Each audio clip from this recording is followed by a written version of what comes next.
Welcome to sports, everybody. After officially retiring from the world of professional tennis last week, Mark Knowles is back at his home in Texas. He spoke about what prompted him to walk away from the game he loves.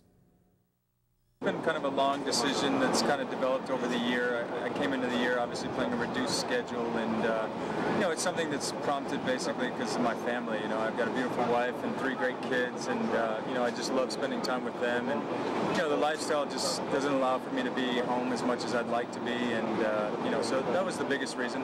I still feel like I'm playing at a high level, and it'd be possible to still compete at a high level, but I'm just not willing to make that sacrifice anymore. Think about a lot of scenarios, and you're never sure how it's going to play out, and it's always hard. Every athlete thinks they still have one more shot in them. It's always hard to know when it's enough's enough. As all athletes, you always want more. You always feel like you could have gotten a few more titles maybe, or a few more match wins. But at the end of the day, I know I gave 150% every single day. I was dedicated, and thanks to a lot of great partnerships, I was able to achieve a lot of goals. Well, our Golden Knights a little richer today thanks to the generosity of fashion mogul Peter Nygaard. We get that story tonight from Julian Gibson. Yesterday, after watching a rebroadcast of the London 2012 4x4 100 meters for men's, international fashion designer Peter Nygaard coughed up some $40,000 to our Golden Knights. The caliber of athletes we're talking about here are very, very world famous. So I don't want anybody to think for 1 second here that this was a small achievement. This is as good as it gets. These guys as good as they get, and these are phenomenal super athletes, and I can't believe I tell you for sure. And because of their achievements, Peter Nygaard will now open up a sponsorship fund in the name of the Golden Knights.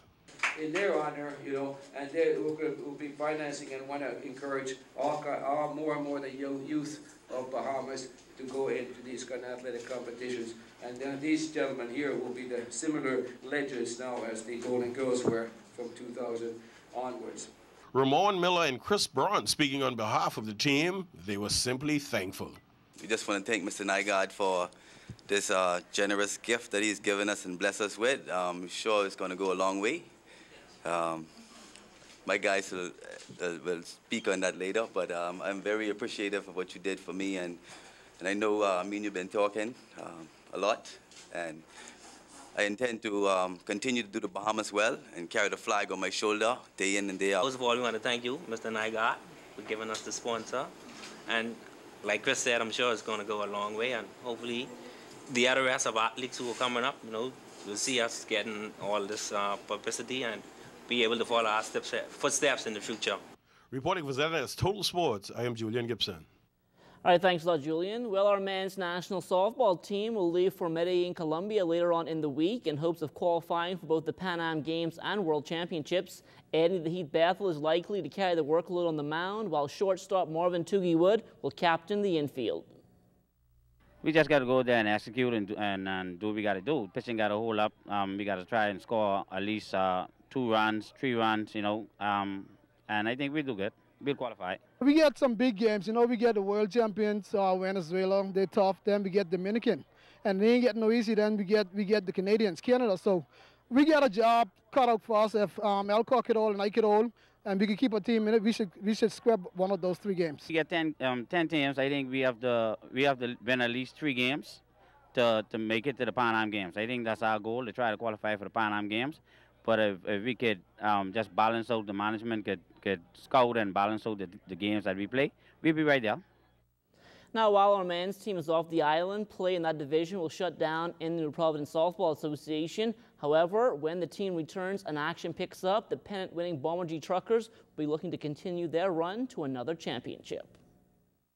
Remember the pennant winners, you know what I mean? So it really doesn't count. We're getting ready now, and we're going to take our game up to a different level. We got the good pitching, we got a great team behind the pitching, so we just got to do what we're supposed to do. I think by now they know they ain't it, so I think when we get to the championship, we got to hit. When you have the best pitcher in the country pitching for you, and you normally want to see the best pitcher, it tends to get relaxed, and we tend to get flat at times, and we just believe that, you know, we get Edney now, he can keep us in the game, and so I think that have a lot to do with our hitting right now, but I think we'll break out of it when the postseason starts. Need to practice for those 2 weeks when we're not playing, you know, and stay sharp. You know what I mean? A good thing about it is that I'll have my pitcher on the national team and 2 other my players, so they'll be a little sharp when they come back. So I just need the rest of the fellas to follow suit.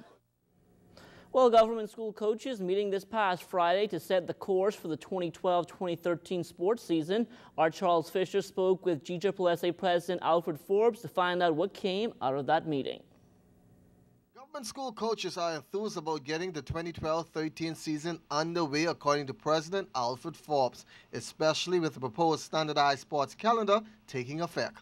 Some people were a bit, you know, uneasy with it, but after, you know, explaining the reason behind it, in that the ministry and of course the GSSA would like to see nationals in all high school sport, it was kind of an easy sell.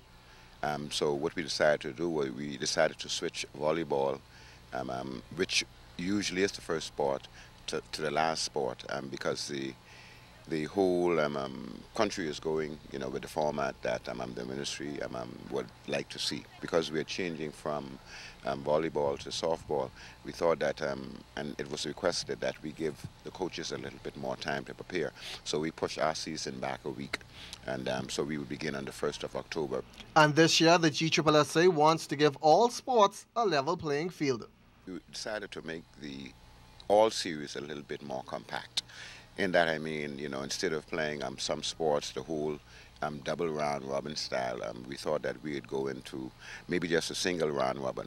But we'll still add a few more games, in that before every discipline, what we would do is have a jamboree of sort, so that coaches can see where the teams are, and then we'll play one round series. Between the series, we will play an all-star game, which we haven't done for quite some time. And of course, we're thinking about changing the format of the playoff for all sports. Instead of the 4 top teams playing a 1-game knockout, what we thought we'd do is make that a 3-game series, so that, you know, we'd play a 3-game series, and I think you'd get more of the talent that we have in schools if we do it that way. And that should make for another competitive sports calendar. Judging from last year, Fisher, I thought it was quite evenly distributed coaches, I mean. However, C.R. Walker still seemed to be the school to beat. I think they won at least 4 disciplines, or 4 disciplines last year, and I think C.I. Gibson's was second. But overall, I think the other schools, you know, putting a little bit more impetus into, you know, their coaching techniques and styles, and the way they go about, you know, getting athletes to get involved in their particular school and their activities. So I think we're going to see a little bit more competition this year from all of the schools, especially the ones in the South. Once again, the government school calendar will swing in October 1st with softball. For ZNS Total Sports, I'm Charles Fisher.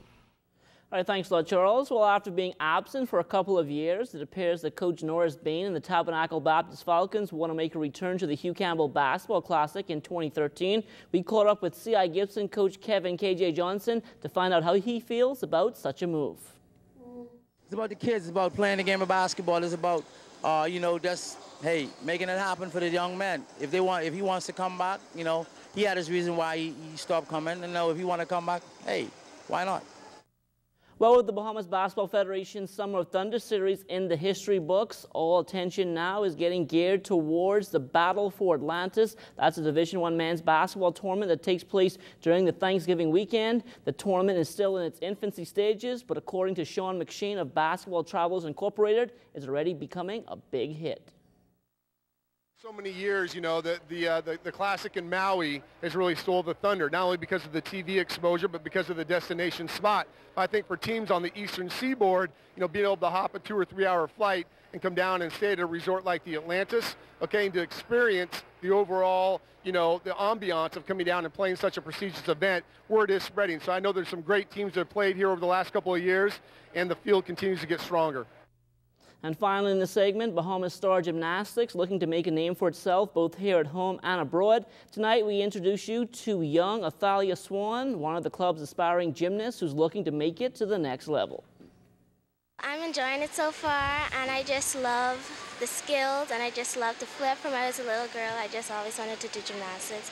So this is just a great opportunity for me, and I would just love to go to 2016 Olympics and represent my country so badly. That's why I never gave up, and I'm just going to keep on trying and keep on going. What do you think you maybe have to do in the next 4 years to get to those Olympic Games? Well, my parents always told me that I might have to move away to get better training, but I don't know about that yet.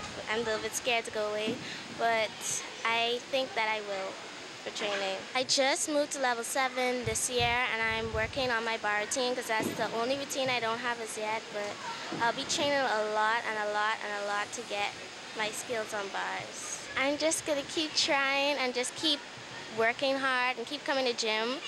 And I think it's a little bit hard for me, like with school, since I'm in high school now, and I just moved to high school in grade 7. And level 7 is the first optional level, and it's really hard. So I'm just going to keep trying and try to fit everything in.